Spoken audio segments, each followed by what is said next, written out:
Okay, I guess Speaker Johnson was in the UK and he had a speech. So let's watch that.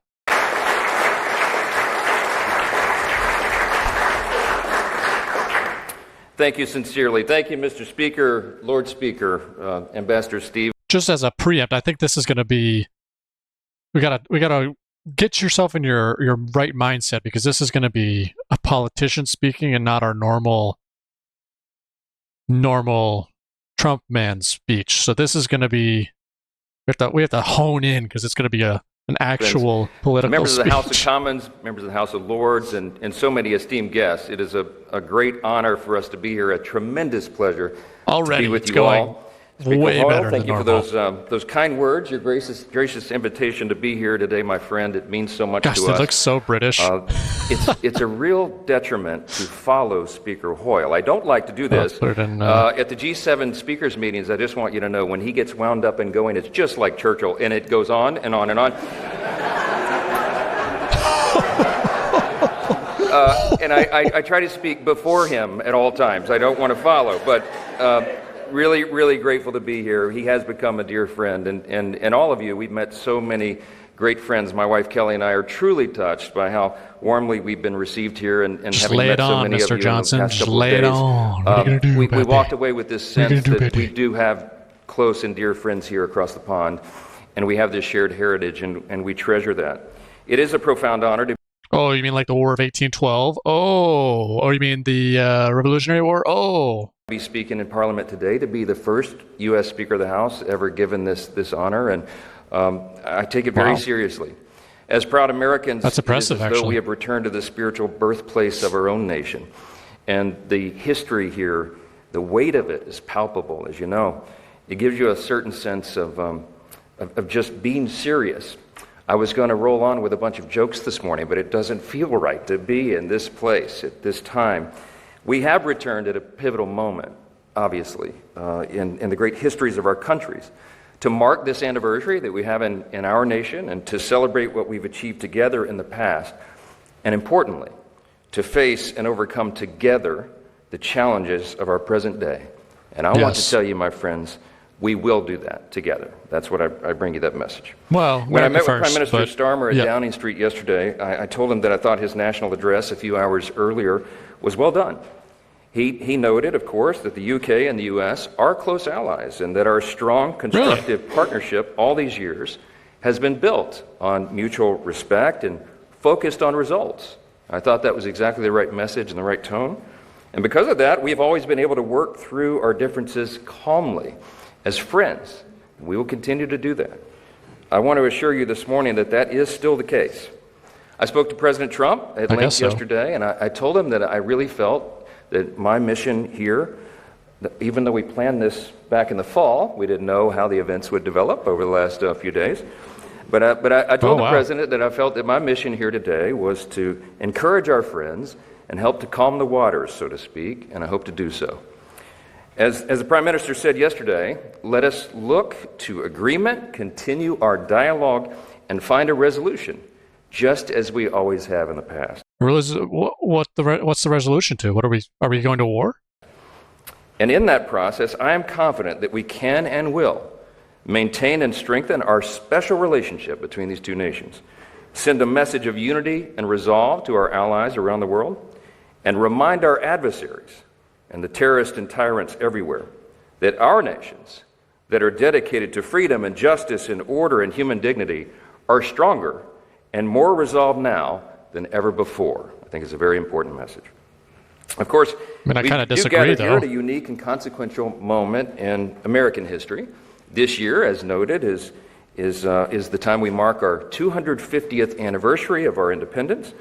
Now, I know Yes. this is not a long span of time in the scale of human history. I get that. We were Where's touring the the tea? 1,000-year-old Let's Windsor start in the harbor. Palace a day or so ago, and that really set it into reality for us. At the dinner we had here last night, that Speaker Hoyle and Lady Catherine graciously hosted for us, it was not lost on me that there at my table were items of silverware older than my country. Puts it in perspective. But now look this who's year on in top. particular, we remember just how far we really have come, how our nations have evolved and grown and strengthened in so many ways together. America's founders embarked on what was a radical experiment, of course, a government of, by, and for the people, ruled by laws and based on the self-evident truth that all men are created equal and free. It's kind of rubbing it in their That faces. experiment transformed 13 disparate, distant colonies from the world's largest empire into what became the world's freest and most successful self-government in human Just history. kind of an owning. For Americans, this year is not simply a celebration, it is an invitation to come together and to ask what we are doing in our own time to preserve and fortify that experiment and all of the blessings of liberty and opportunity and security that we enjoy today, and frankly, sometimes too often take for granted. We have a stewardship obligation to maintain these blessings, and all of us in the West, all of us together, are facing real challenges today that we must acknowledge and confront, and we do that best together. Across the pond, Congress and the Trump administration have been working very hard. We're trying to usher in a new golden age for our country, as we say. We're marshaling every resource we have to make America safer and stronger and more prosperous than ever before. And I'm very bullish on the prospects of doing that. We must do this because we know those hostile to the West and to our shared values are engaging in increasingly sophisticated forms of subversion and espionage. We see China, Russia, and Iran grow more aggressive and emboldened as they intensify their efforts to exert economic, political, and military influence around the world. We see a callous disregard for basic human rights, new provocations, and even the theft of intellectual property on a scale like we have never seen before. Clearly, President Trump is taking seriously the modern and dynamic threats that China and Russia pose to our global security, especially in focus the last few days as it relates to the Arctic. And while we can have thoughtful debate among our friends about how best to counter these threats, we all certainly agree they must be countered. We ignore these threats at our peril. And I want to hasten to express our gratitude to the UK and to all of you for joining us in some of our most recent actions to deter these hostile regimes, including the recent seizure of a black market vessel seeking to circumvent oil sanctions. That was a big help to us. That kind of open dialogue and partnership is a great example of how we can work together to ensure our collective defense around the world. It is an objective and obvious truth that a strong America is good for the entire world. Yep. And a strong UK is as well. Well, yeah. At the same time, it's also obvious that we have to take care of our own houses, so to speak, before we take care of the neighborhood. And let's be honest, among friends here, in both of our nations, there is a need today to fortify our houses against internal challenges as well. In the West, if we make an honest assessment, we must acknowledge that our long-term prosperity and security are currently being undermined by, let's call it a crisis of self-doubt. It's been developing now for years. Elite institutions today tell the young and impressionable that our story is one of oppression and hypocrisy and failure. Our brightest minds are too often taught to view our history only through the lens of its started around 2008. And we see the work of international organizations and transnational bodies hinder the very spirit of creativity and industriousness and daring that our nations were built upon. We have faced this in America just as you have here, a truly menacing skepticism towards history and our national institutions. And it's even come to the point where even great heroes like Sir Winston Churchill are questioned for their legacy. What has taken hold is a mindset that defines itself not by what it loves and seeks to preserve, but instead by what it condemns and seeks to tear down. And this growing disaffection we see, particularly among our younger citizens, is a serious threat to the health of both our nations.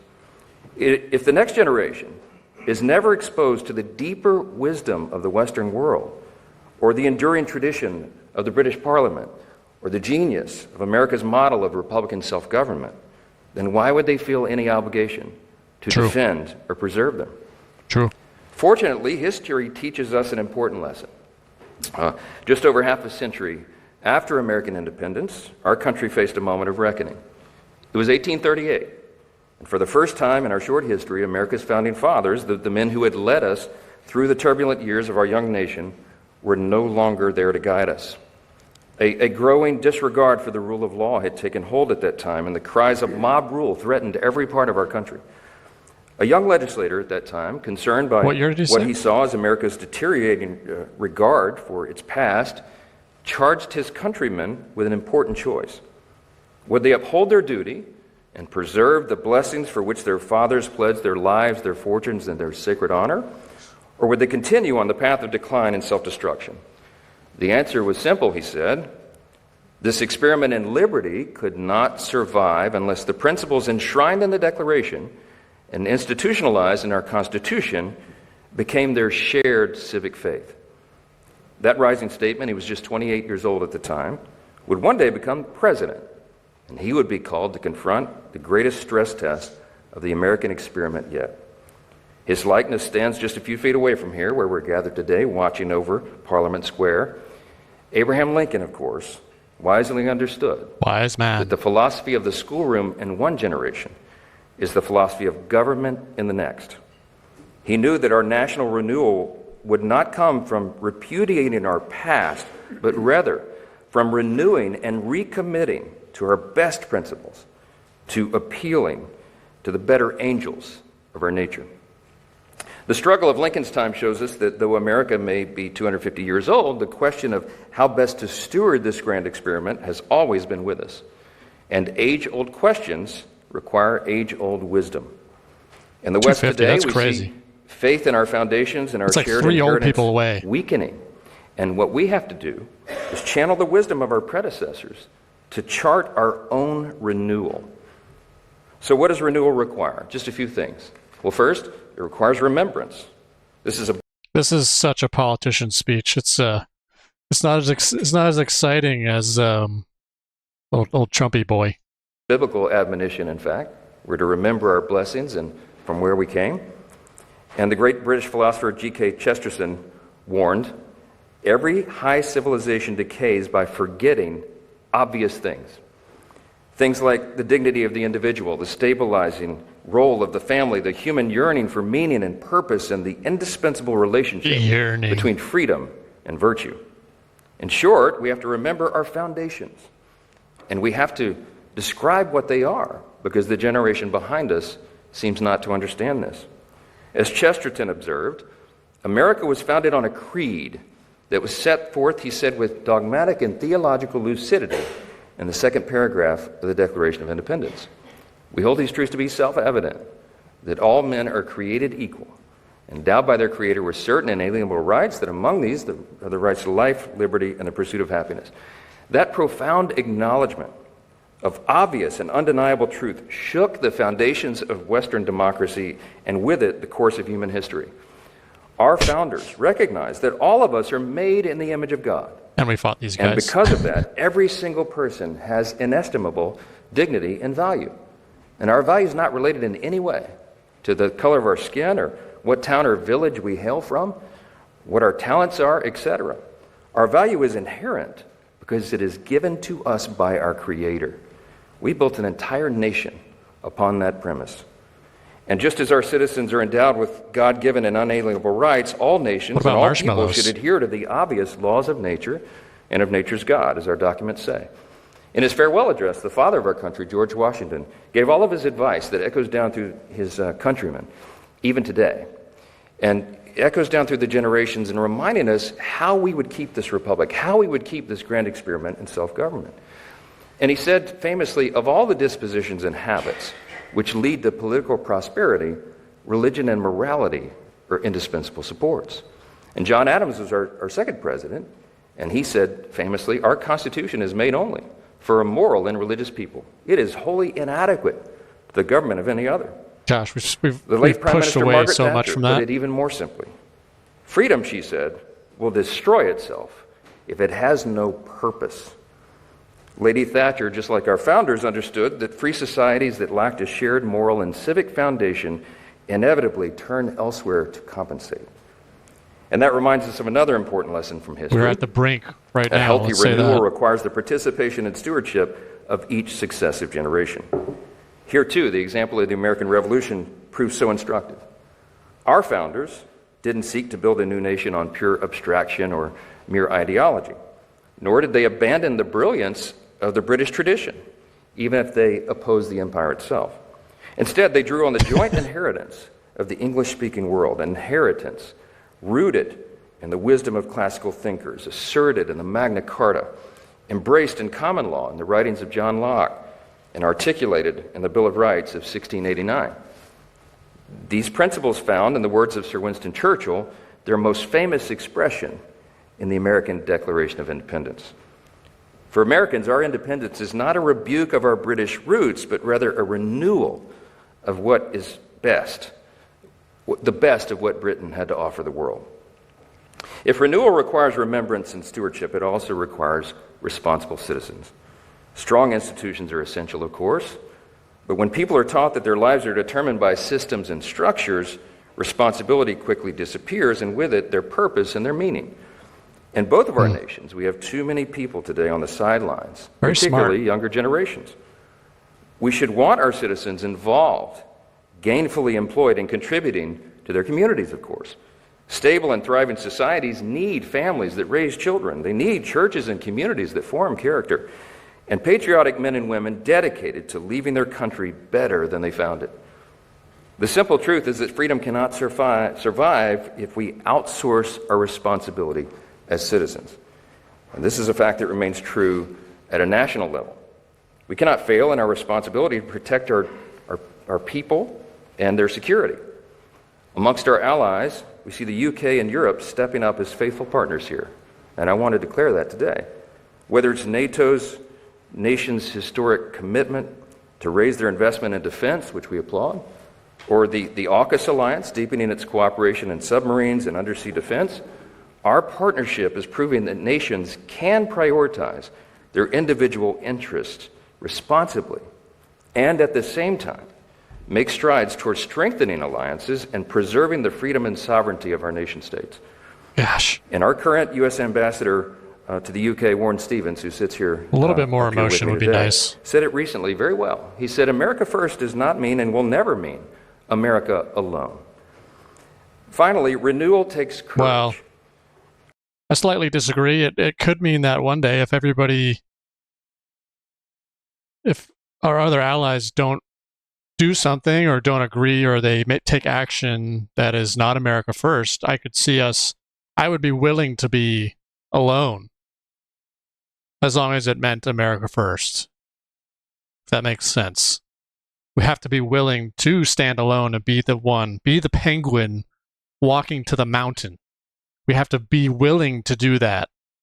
But obviously we don't want to be alone, so that's why I slightly disagree. From the defeat of Napoleon to the heroic resistance to the Blitz, to the bravery of our soldiers in the liberation of Western Europe, the British people have given the world some of the greatest demonstrations of courage in human history.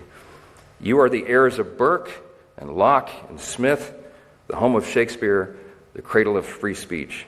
You are the birthplace of the Industrial Revolution and the nation that helped end the slave trade.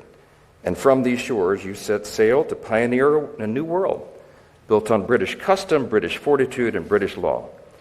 Together, we, all of us, are the legacy of those ancient ancestors who came before us. True. Their courage No denying it. is part of who we are, and we do well to remember that. Today, it takes our courage, clarity, and conviction to defend truth, just as our ancestors did. And it means being able to say that some things are true and good and enduring, and others are not. And to call evil and madness what it is. It means repairing what we see in clear disrepair. From restoring, for example, secure borders that protect from the real and measurable harms of mass uncontrolled migration, to pushing back on policies that erode our citizens' most basic liberties, especially the fundamental freedoms of speech and conscience. History teaches us we can never go down the road of censoring and silencing unpopular opinions because liberty is kept alive in the free marketplace of ideas. History further teaches us that the best solution to the problem of free speech is always more speech. And those being unjustly persecuted for exercising those freedoms, such as Jimmy Lai, the British national being held in Hong Kong, must be defended. And the U.S. stands with the UK as you work to free him. As we chart our And yet they're arresting their own people for posts online, which is something that China would most definitely do. renewal, America has no intention of walking alone. In fact, to do so would be self-defeating. More than ever before, we need the British people. I slightly disagree. I think he's pandering a little bit. Like I said before, I don't think if all else has failed, we must stand alone to save liberty, to save freedom. You can't be scared.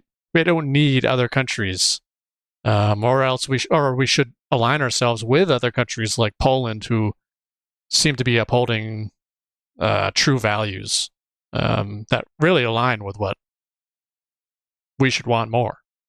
To be great and proud and patriotic, and you are. To work in close concert with us as partners and friends, and to defend the security of the Western world. That means secure borders. It means, obviously, serious investments in our shared defense and maintaining strategic strongholds around the world. And we will figure this out together.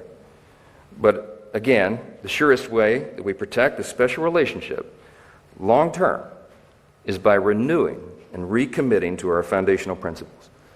As Churchill taught us, the strongest alliances are between kindred countries of kindred principles. What has always set us apart from the rest of the world, our commitment to liberty, our pursuit of excellence, our desire to put faith and family at the center of our lives, these are things that distinguish the free world from regimes that trample on the most basic principles of democracy and human dignity. While the West is not without its flaws, our greatest strength has always been our faith in human progress and our capacity for self-correction. Strong and lethal militaries matter, robust and thriving economies matter, but they mean little if we forget what we're fighting for. Churchill understood that the fate of the West would ultimately be decided not on the battlefield, but in the hearts and minds and souls of its people. And Ronald Reagan saw this a generation later. When he came to Parliament at the height of the Cold War, the first U.S. president ever to do so, his message was clear. Really? He said the free world would prevail against the scourge of communism only if it recovered its confidence and resolve in itself. And today, I believe we stand at a similar moment. True. Together, our strength is real, and the fate of the free world rests on our will to defend and preserve it. Today, ultimately, our renewal depends on whether we, as leaders and citizens, equip the next generation, whether we arm them with the confidence to articulate the ideals of the West and the will to defend them, not to shrink into national reluctance, but to stand strong in national pride. Because our countries really do have an unparalleled heritage of achieving good and advancing mankind, both individually and in this trusted partnership. Thankfully, our special relationship has always proven much more powerful and enduring than the enemies we face. Together, we represent a common history and heritage, and the greatest, most free, most prosperous, most successful, and benevolent civilization the world has ever known. And it will endure only as long as we reject, decline, and recommit to our foundations. I'll leave you with the thought of Ronald Reagan one more. He said, freedom is never more than one generation away from extinction. We didn't pass it to our children in the bloodstream. It must be fought for, protected, and handed on. And just like all things, great civilizations don't defy the laws of gravity. They rise and fall with the individual actions of each individual generation. So today, my friends, we have great reason for hope. Today, I see the UK with renewed sovereignty and self-determination. I see our European allies with an advantage over our adversaries in economic power, and most importantly, in spirit. I see younger generations rejecting the indulgence of self-interest and embracing pursuits of greater importance and higher purpose. And I see those who cherish the lessons of Churchill and Lincoln, who are ready to offer this age heroes of their own. With the right choices and the right leadership, we can chart our renewal, and we can seize the great moment together if we truly seek it and fight for it.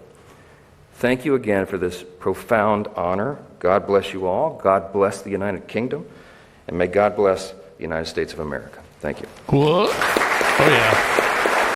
That was pretty good. I mean, I was a little slow. I mean, I don't know. I don't know. It was a little slow. I think he was sugarcoating a lot of things. It's not our usual Trumpy boy speech. Um, I don't know if I don't think I could ever see him being president, but he's actually I really enjoy him at his uh, in his current role. I think he's he understands the history of the nation, and I think he gets it more than others. So I think he's good to be there. It's good, cool. It's good to be there.